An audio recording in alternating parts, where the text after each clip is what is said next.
بازرگانی مادەی هۆشبەر دەستگیر کراون لە کاتی دەستگیرکردنیان دەستگیراوە بەسەر بڕی 452 کیلۆگرام لە حەبی هۆشبەری جۆری کەپتاگۆن واروها دەستگیراوە بەسەر 50 کیلۆگرام مادەی هۆشبەر لە جۆری ئەفیۆن. دوای وەرگرتنی بڕیاری دادگای لێکۆڵینەوەی ئاسایش هەولێر تیمی لێکۆڵینەوەی بە دواداچوونی بەڕێوەبەراتیمان بە هاوکاری دژە تیرۆری کوردستان لە بەرواری 1/8/2023 توانیمان سێ بازرگانی مادەی هۆشبەر دەستگیر بکەین.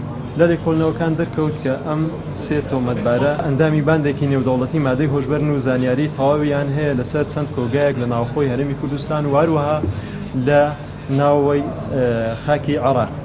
دوای هەماهەنگی لە نێوان وەزارەتی ناوخۆی هەرێمی کوردستان و هەروەها وەزارەتی ناوخۆی حکوومەتی فیدرالی توانرا لە پارێزگای دهۆک سێ گەورە بازرگانی مادەی هۆشبەر دەستگیر بکرێت لەگەڵیشیاندا دەست بگرێت بەسەر بڕی 236 کیلۆگرام حەبی هۆشبەر لە جۆری کەپتاگۆن و هەروەها دەست بگیرێت بەسەر 35 کیلۆگرام مادەی هۆشبەر لە جۆری ئەفیۆن.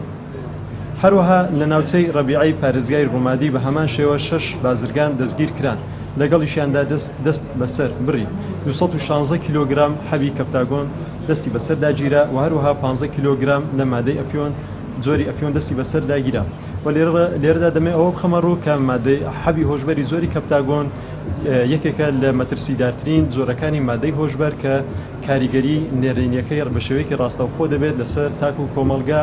لە مانگی هەشتی ساڵی ڕابردوو تاوەکو پێش ئەنجامدانی ئەم چالاکیە دەستگیراوە بەسەر بڕی 1650 کیلۆگرام لە حەبی کەپتاگۆن کە هەر کیلۆگرامێکی بڕەکەی پێک دێت لە 3500 تاوەکو 4000 دەکە حەب.